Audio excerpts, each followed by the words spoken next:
Dialogic Disciple is an invitation to explore discipleship in dialogue with the world as disciples of the Word.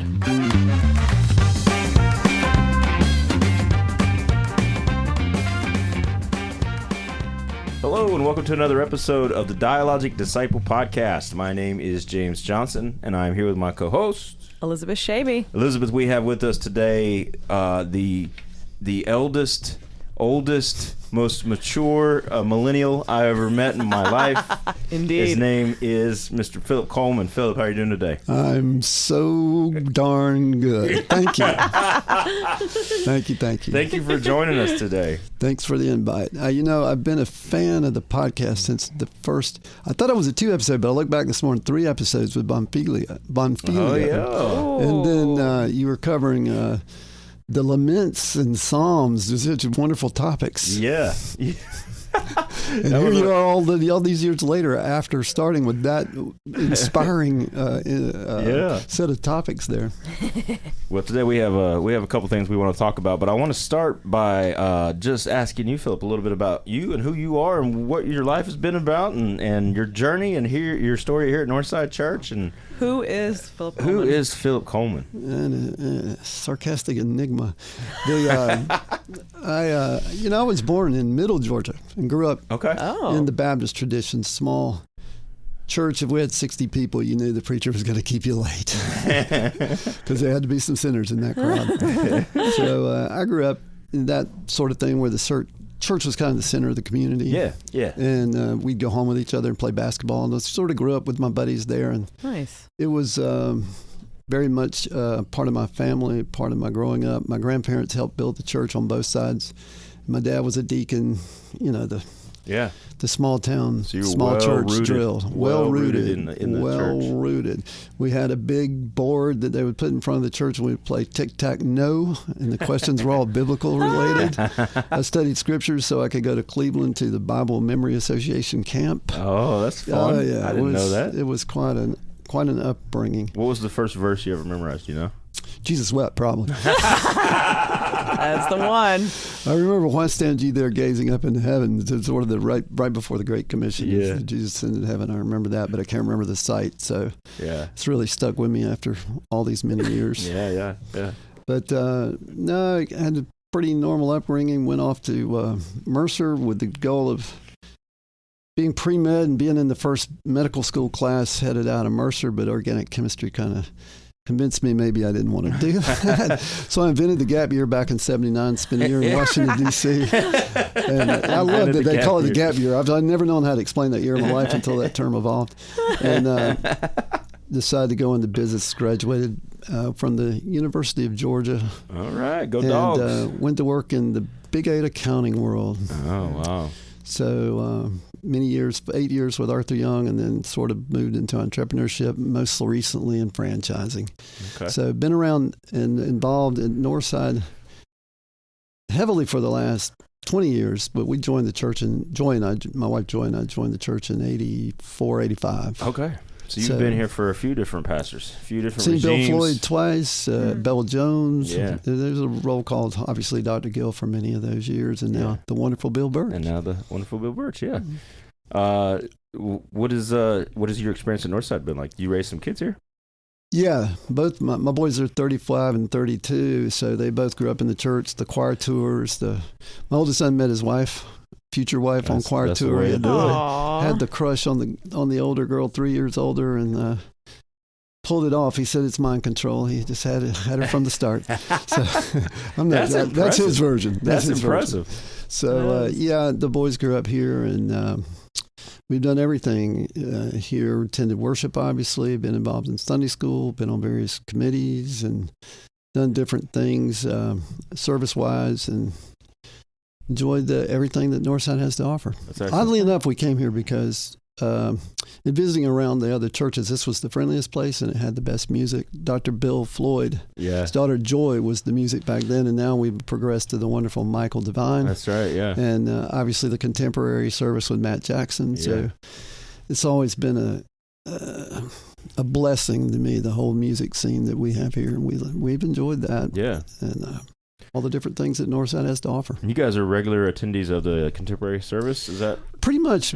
Joy particularly likes the ritual of the 11:15 service. Okay. So we're more often there, but Okay. if I have to miss and watch online, I go with contemporary. That's great. That's great.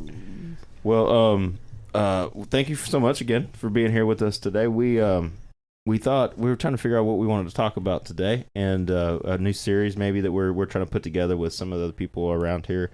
But you get to be the first person to be a part of this, and we didn't tell you beforehand. No, that's not true. We did tell you.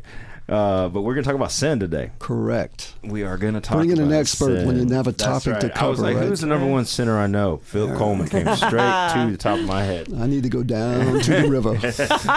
Scrub it off. But today, so we're going to talk about sin, and I think maybe the best way to start the conversation, as we get into this new topic, which we're going to talk about over the next few weeks, is what is sin to you? And this, Elizabeth, for you as well. Like, when I say the word sin, it's not something that we talk about a lot in the Methodist Church. It's not something that we talk about a lot anywhere. I don't know when the last time you heard a good sermon on sin was. But that's something that if you grew up in the Baptist tradition, I'm sure you heard a lot about. If there were 53 weeks in the year, I would have heard 54. That's exactly right. So just let's start with that simple question: what is sin? Look back at the definition of sin. Sin is funny. It can be both a noun and a verb. That's right. So sin as a noun is one thing. Sin as a verb is doing the thing. Yeah. So it's interesting that way. And then, you can have sins of omission, sins of commission. Mm-hmm. And the great Pope Gregory I codified the 7 deadly sins. The said those. And I think you did some research before you came in here. It's all top of mind. And the 7th in the list I saw was in that research was pride, and I think pride prevents us from talking about sin because we can contrive a world in which everybody else sins. Yeah, but far be it from us to omit or comment anything. That's right. Commit anything. So that's exactly right. Pride is, some people say, the root of all sin. Yeah, but I think sin is an interesting thing because it's easy to convince yourself that you haven't murdered, stolen, possibly coveted.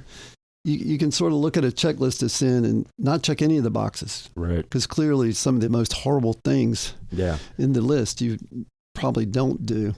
Unless you look at how Jesus defined it and said, if you do it in your heart and your mind, you're already doing it, right? It gets a little stickier. So the control of the thoughts plays into sin as well as just the act of doing something. That's right. Really bad. That's right. And I think that speaks to that difference between actually doing something and thinking something and something that's happening in your heart versus something that's happening with your hands and feet.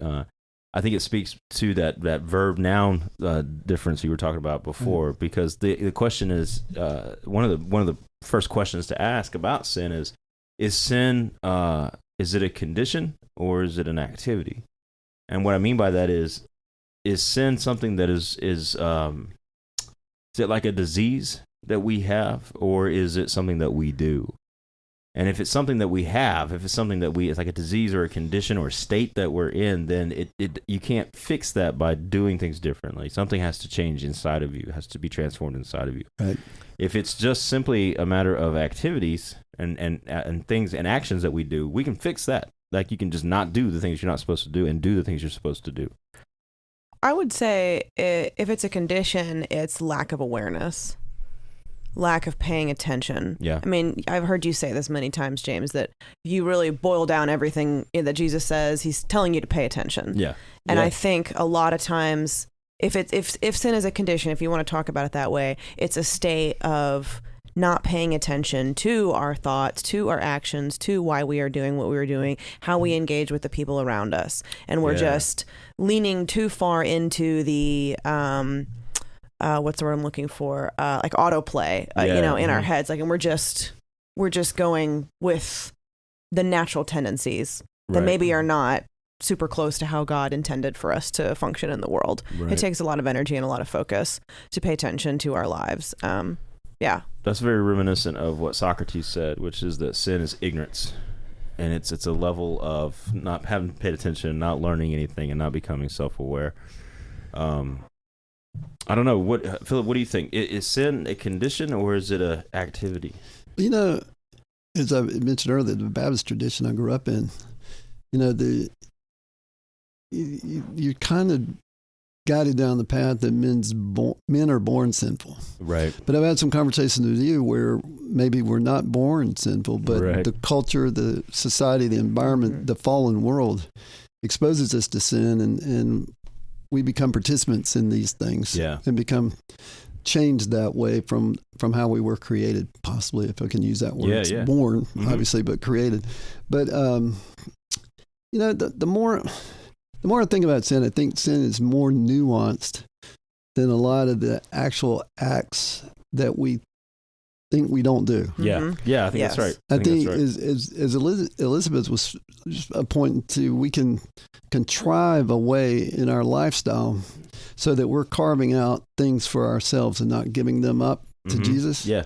And in effect, whatever you haven't given up is sin. Yeah. Yeah, that's good. Yeah. That's exactly right. So the portion that you keep back pridefully, selfishly, however protectively, however you think you can control things and keep back for yourself, then you're participating in sin without really acknowledging that you've gone down the path of sin. Yes. Yeah, that's good. Just a thought. I think that's really good. No, I think that's really good. Did you? Well, so I read a book this semester. It's called Anatomy of the Soul by Kurt Thompson. And it's all about neuroscience and faith and how how our brain works and how that impacts who we are and why we do what we do and how we can engage our faith in that process. And he goes through the story of Genesis, Adam and Eve in the garden.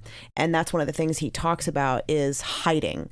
So, they are hiding, yes. And that's the sin. So they eat the fruit and then God, then they hide. Right. So it's like all along this story, we have an opportunity, Adam and Eve, we do every day, have an opportunity to connect with God. And it's not, the sin is not even necessarily the thing that they did. It's that they wanted to hide it from God and that they were not willing to come forward. God says, oh, well, what did you do? And they're like blaming each other and they're making excuses and everything. And so God is there, and maybe God walked over the other side of the garden for a minute. He's there, but he's giving an opportunity, giving Adam and Eve, check on my tomatoes, right? This opportunity to grow and to, grow and to discover and to do. Yeah. And they go and do the thing they shouldn't do, and then God comes back and he's like, "Hey, where are you? Who told you guys where you were have naked? you been?" And who told you you were naked? And they instantly want to, or they attempt to.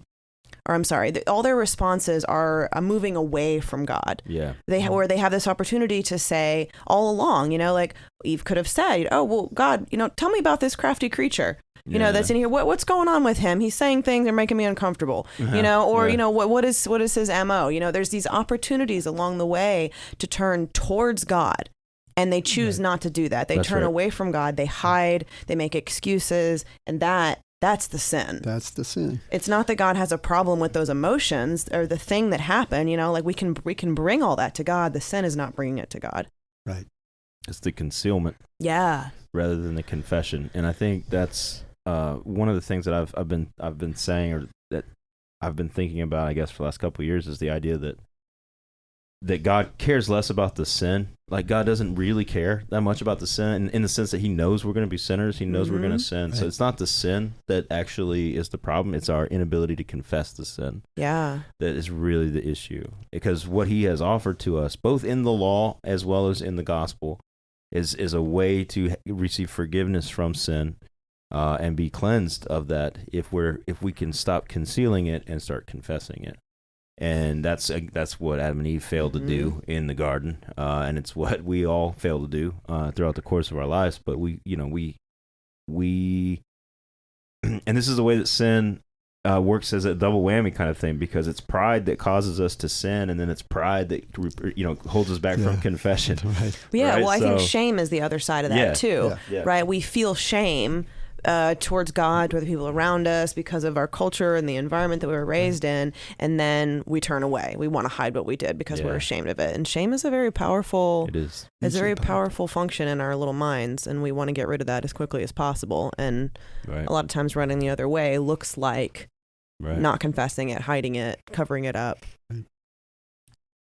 Well, you control how you look, even though you're not really in control. That's right. That's right. Yeah. It's all about controlling the image. That's exactly right. Walking that walk you want people to see you walk, and not the path, the narrow path. The path where you can wobble around a little bit. And also, I think, Screw Tape, C.S. Lewis book, Screw Tape Letters. One of my favorites. It's an awesome book, and it's a terrifying book. It's a terrifying book, but it's not so much. You have an active agent of sin. Yeah. Going after the patient. That's right. To keep the patient from connecting with his Lord and Savior. And just simple things like I got him to read the newspaper at lunch instead of focusing in on trying to build a relationship. So it's very subtle, very nuanced, and reading the newspaper is not on any 7 deadly sin list. Right. But if it keeps it might be today. I don't know. It might be today. I will say that book, I think, maybe saved my life and turned me to Jesus. I mean, I grew up in the church, and it was always a thing. Church. It's not like a real thing. I've probably told this story before, but when I was in college, I was going through a rough time, and it was a Christian college. I went to Reinhardt. And so there's kind of this undergirding, of Christianity. And I knew I needed to talk to somebody, and we had a counselor on site. So I walked in this counselor's office, and the first thing I said to him, because I knew I was at a Christian university and this guy was probably going to be a Christian counselor, I looked at him and I was like, look, I need help. I don't want to do the Jesus thing. So if you can help me without talking about Jesus, then I'm in.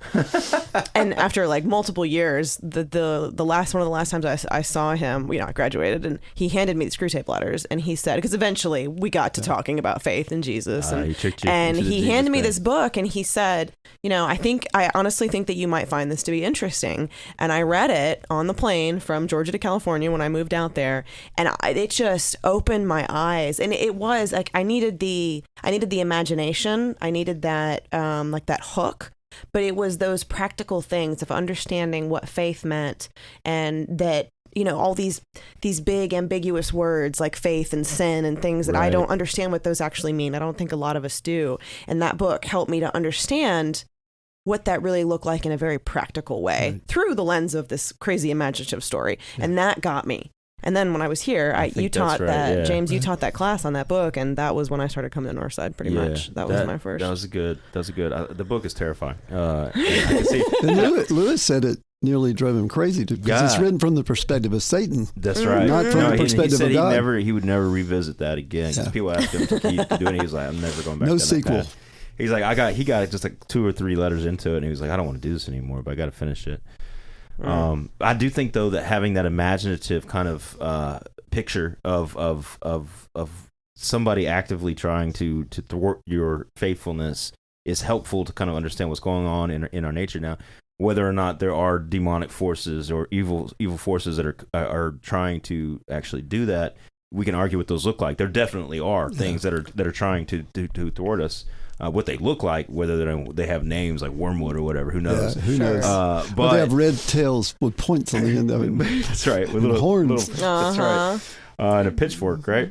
But I think having that picture is what's important, and I think that's what's helpful. I think maybe for some people, because we talk about sin, like the technical definition of sin is missing the mark, right? It's an archery term actually. So sin itself is a metaphor. It's a term that means you miss the target. All right, and so, but the question then is the flaw in the bow, or is it in the archer itself? Like where's the target? What's going on there? John Wesley said that sin is any willful disobedience of a known law of God, which gets you. There's so many outs in that. It's a willful disobedience. So if it's not willful, then it's okay. Of a known law of God, which there's a lot of laws maybe you don't know, right? So it's like. Yeah. And then he's got a bunch of things that fill those things in. Well, even Webster says sin is a violation of a divine law. I don't know why they had to put that word in, but the divine law. Because sin is an inherently religious term, all right? It always refers back to our relationship with God, or whatever God you believe in. And with us, it's Jesus Christ mostly. But But the imaginative piece I want to get back to for just a second, because I think that's a helpful place to kind of have a conversation about what the nature of sin is. So we've talked about it in terms of it being a disease or a condition that we're in, and we've talked about it in terms of being activity or things that we do, sinful things that we do. The Bible, the first time the Bible mentions the word sin is actually in Genesis chapter 4.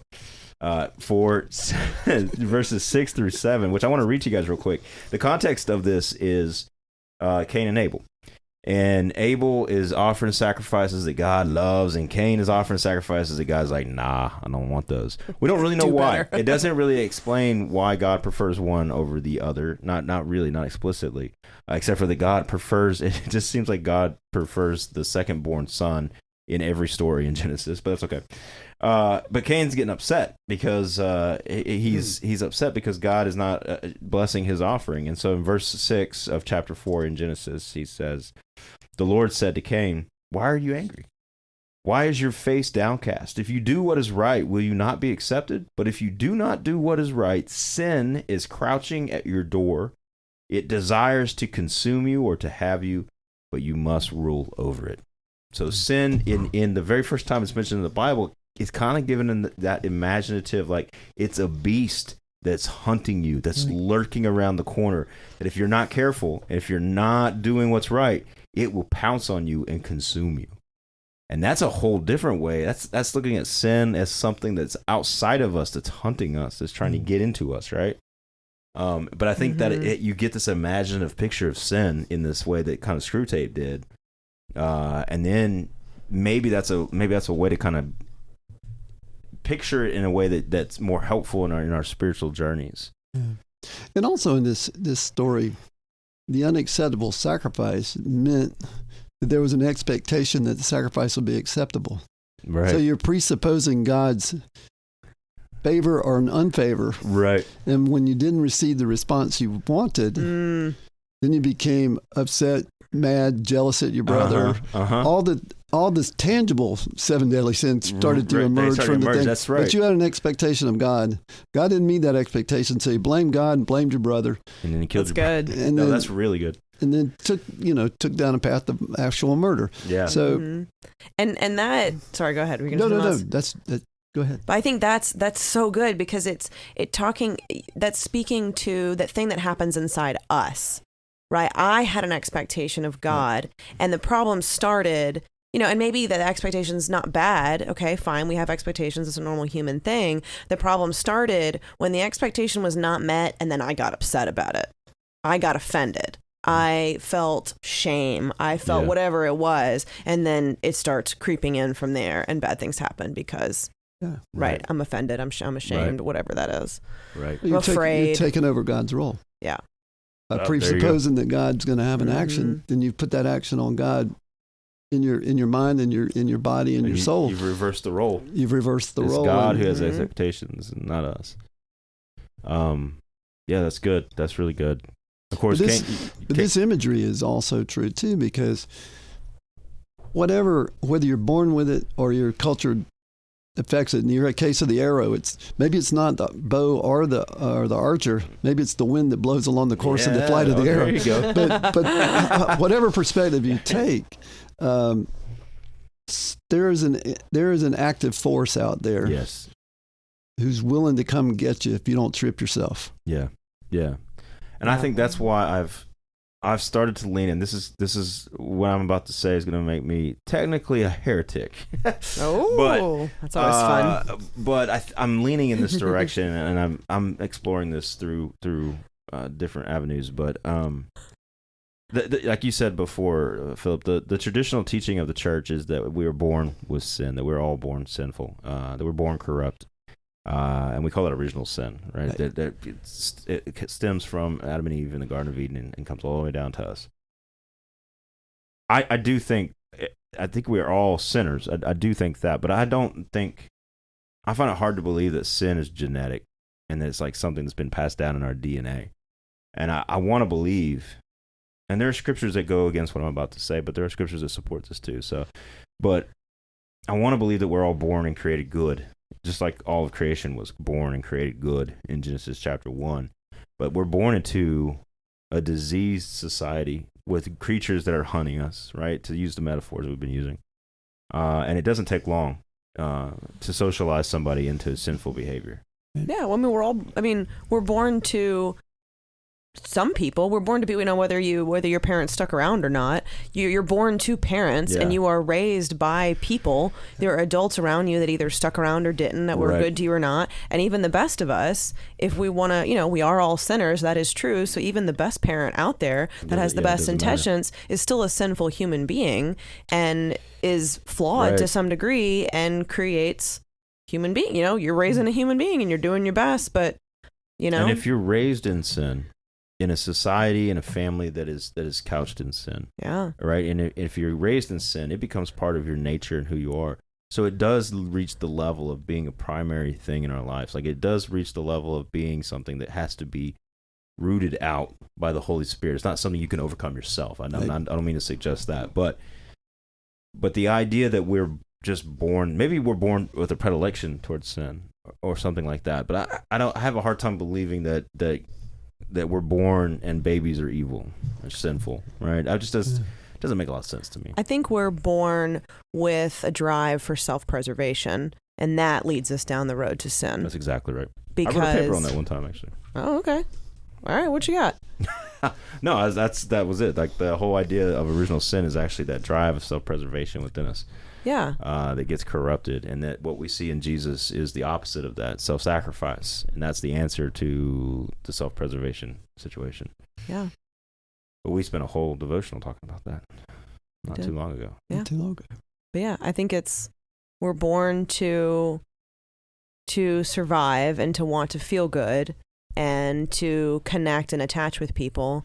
And when those people turn away from us, right, or don't give us what we want, what we expected, even whether it's our parents or, our caregivers or God, right, then, things inside of us start going awry. We become afraid and we make bad choices. And then if that goes on too far without being corrected, then you suddenly have a pattern of a life that certainly did not set out on a road to sin and hell and all these things. But, I don't know, it puts a whole new spin on what my mom used to say, like the road to hell is paved with good intentions. Right. And I think I generally believe humans are trying our best, but, we set out for things. We don't always get them. We get disappointed, and we don't have someone that can teach us better patterns, or we're not willing to take a hard look. Right. Well, you hit on a great word too. I think choice. Jesus always chose to follow the will of the Father. Right. Chose to follow the will of the Father. Yeah. I don't think he was necessarily predisposed. He's 100% divine, 100% human. Right. So there's arguments on all around that thing, but but he chose to follow the will of God, and we tend to make our choices as what preserves self, gratifies self. Yeah. Reinforces success, as we have learned success culturally. Pain or pleasure, right? So we choose a choice to avoid pain and a choice to yield pleasure. Yeah. So choice is such a big thing, and when Eve made that choice, as related to us in the Bible, she chose to become equal with God in the knowledge. Yeah. It's funny. First thing, as we talked earlier, the first thing the knowledge that they noticed was they were naked. Yeah. I always thought that was a little ironic for whatever reason. It's kind of crazy. But anyway, it's a little cray-cray. But anyway, but I think these choices we make are so critical, and we can become so conditioned that your choices are always right. Yeah. That you don't consider God's will in your choice. Yeah, I think that's exactly right. In fact, I think that choice element of it plays a huge role, because I think that's what happens to us when we continually choose to do what's sinful, or not to take care of the sinful nature within us, or the sinful disease control or place that we're in. We pattern ourselves and habituate ourselves into doing sin, and then at some point it's no longer a choice. At that point, you could almost say you're addicted to sin. In a situation where you're really not making choices. You feel like you are, maybe, but you're really not, and you become what Paul called a slave to sin. Because even at that point, even your ability to see the world correctly is corrupted. And now you're in a situation where if you've done nothing but live in a sinful way of being in the world, like, you can't even see that you're sinful anymore. Because that's one of the things that's insidious about sin, is that it hides itself from us. That's part of the things that it does. And so that it's you get to the point where you can't even tell right from wrong or light from dark. Right. And at that point, you are lost unless the light of the Holy Spirit and Jesus Christ grabs you, right? I mean, yeah, because we reinforce even more so in this society now than when I was born, my truth, my reality. Exactly. So you painted this picture and you live in the painting. Yeah. Yes, that's good. The other definition that you have shared before about sin, James, is broken relationship. Yeah. Mm-hmm. And to me, that is very helpful because, all right, so we're all sinners. We're not sure what that means. What am I doing that's really sinful? I'm following the 10 Commandments, basically, you know, roughly. I don't kill people. All right. But we're all sinners. It's helpful for me to start with broken relationship. Yeah. So if I can look at the people around me and God, what is my relationship with God, with people around me, people that I love, people I'm supposed to be caring for? If there are ruptures in those relationships, if the relationships are not life-giving and thriving and full, then that's a good indicator, right? That maybe there's something that is going awry, and that's where I need to pay attention. Yeah. And because to me, that whole paying attention thing, it's gentle in the sense of, I think a lot of times these patterns of sin that we adopt and that we have, some of us were raised with them. And they are a product of things that happened to us in our childhood and things that were never corrected. And, you know, it's not helpful to play the blame game, you know, but it's also hard to see, you know, to look at ourselves. It's hard to have that hard look. And sometimes we don't know, you know, what we're doing wrong. We need people. And so looking at those relationships, I think, is a good first step of what's broken, what's not right here. And that's a good place to start. I was kicking around that idea, particularly in light of some of the conversations that's been happening on the denominational level here at United Methodist Church, and just trying to take a step back and ask the question, like, what is sin? And we've talked a lot about that, but one of the things I did land on, you're right, is this idea that sin is anything that breaks relationship, whether it's with God or with neighbor. And if it doesn't break relationship with God or neighbor, then it's not sin. And using that as a way to start the conversation, I'm sure it has to be more nuanced and it's more complicated than that. But it's a way to start asking questions about the things that we, especially Phil, like you were talking about. It's so easy for us to look at other people and say sinner, right? Yeah, big time. But now we got to ask the question: well, why do you think that? Like, what is it they're doing that you think is sinful, right? And if we use the filter of relationship as one possible way to think about that, I think it's helpful. I think you're right. I think that gets down to the heart of what sin actually does in our community, right? So it's not just about my personal nature. I'm a sinner inside my heart and I need Jesus to forgive me so I can go to heaven someday. It's no, what does sin actually do in our community that is evil and wrong? It breaks relationship. That's what it does. And I say that because, you know, I'm a big fan of John Wesley, obviously, and Wesley said that holiness is social. There's no such thing as a holiness that's not social holiness. If that's true, I think the opposite is also true, that there's no such thing as sin that's not social sin. And what I mean by that is it's almost impossible to commit a sin that doesn't involve another human being. Yeah. Or God, right? Even if that's just something that's going on in your head, and if you're like Jesus talking about the adultery thing, like if you're looking at someone with lust, you know, are you actually hurting that person? You are. That's what Jesus' point is, that you are actually breaking relationship by having lust for that person, even though they don't know anything about it. Right.